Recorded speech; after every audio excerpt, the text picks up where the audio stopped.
Hey there, tennis fans. I'm James Waterson, and I've got your Tennis Now tennis news for the last weekend. We'll start with the Davis Cup results. Spain advanced to their 6th Davis Cup final since 2000 after they trounced France 4-1. Rafael Nadal was the standout player for Spain, as expected, as he won his opening match against Richard Gasquet 6-3, 6-love, 6-1, and he turned in another dominant performance against Jo-Wilfried Tsonga, beating him 6-love, 6-2, 6-4. In fact, Spain won all 4 of the singles matches, while France had the edge in doubles, as Tsonga and Michael Llodra took out Feliciano Lopez and Fernando Verdasco 6-1, 6-2, 6-love. Their win in the semifinal extends Spain's unbeaten streak at home to 19 matches. In fact, the last time they lost a Davis Cup tie at home was in the first round in 1999 to Brazil, a team that featured future world number 1 Gustavo Kuerten. Spain will host Argentina, who beat defending champion Serbia in the other semifinal. The Argentines won the first 2 singles matches against Serbia, whose chances were hurt by the fact that Novak Djokovic withdrew because of a back injury that he picked up at the US Open. The Serbs struck back in the doubles on Saturday, and it seemed as if they had a shot at coming back as Djokovic took the court against Juan Martin del Potro. But after dropping the first set in a tiebreaker and going down 3-love in the second set, Djokovic reached for a ball and then collapsed onto the court in pain. The injury forced him to retire, handing the Argentines their 3rd win of the tie. The good news for tennis fans is that the world number 1 said the injury isn't as serious as he thought, but that it was a quote-unquote partial rupture of a back muscle and it just needed rest. In Davis Cup World Group playoff results, Stanislas Wawrinka outlasted Lleyton Hewitt in 5 sets to clinch Switzerland's tie against Australia 3-2, and Kei Nishikori helped Japan find its way back into the top tier for the first time since 1985.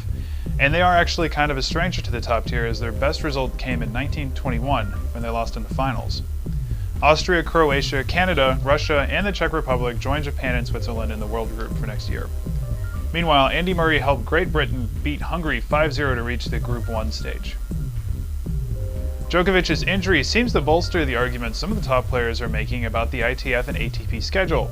After Great Britain's Davis Cup tie against Hungary, Murray said the schedule needed to be reworked, and Davis Cup matches shouldn't be placed after big events. He said, quote, "The Davis Cup dates come after the most physical competitions. If you had a solid break to look forward to after the major tournaments, it would be easier mentally and physically. This has been my 9th week in a row. The soreness in your body starts to come out. You need time to recover and rest." Murray has been very vocal about the need for a new schedule and a new players' union within the last few weeks. Not only did he talk about the Davis Cup, but he complained about the ATP calendar as well, saying that mandatory tournaments are, quote, "the worst thing," unquote, and it doesn't make sense for top players to play in 250-point tournaments because the small amount of ranking points hardly makes a difference in the end. Nadal has also been very vocal. He said although the ITF does a good work in promoting the sport, they're not open to changing the Davis Cup schedule. In response, Francesco Riccibiti, the president of the ITF, said Nadal should address his complaints to the ATP, which controls 90% of the calendar. He also added, quote, "And to say that the ITF turns a deaf ear, this really doesn't hold water. We have always listened to the players. For example, I have always said that a September date for the Davis Cup wasn't fair and that we wanted to change it. We are always open to dialogue." Apparently, the players are going to meet about this at the Shanghai Masters tournament, which starts on the 9th of October.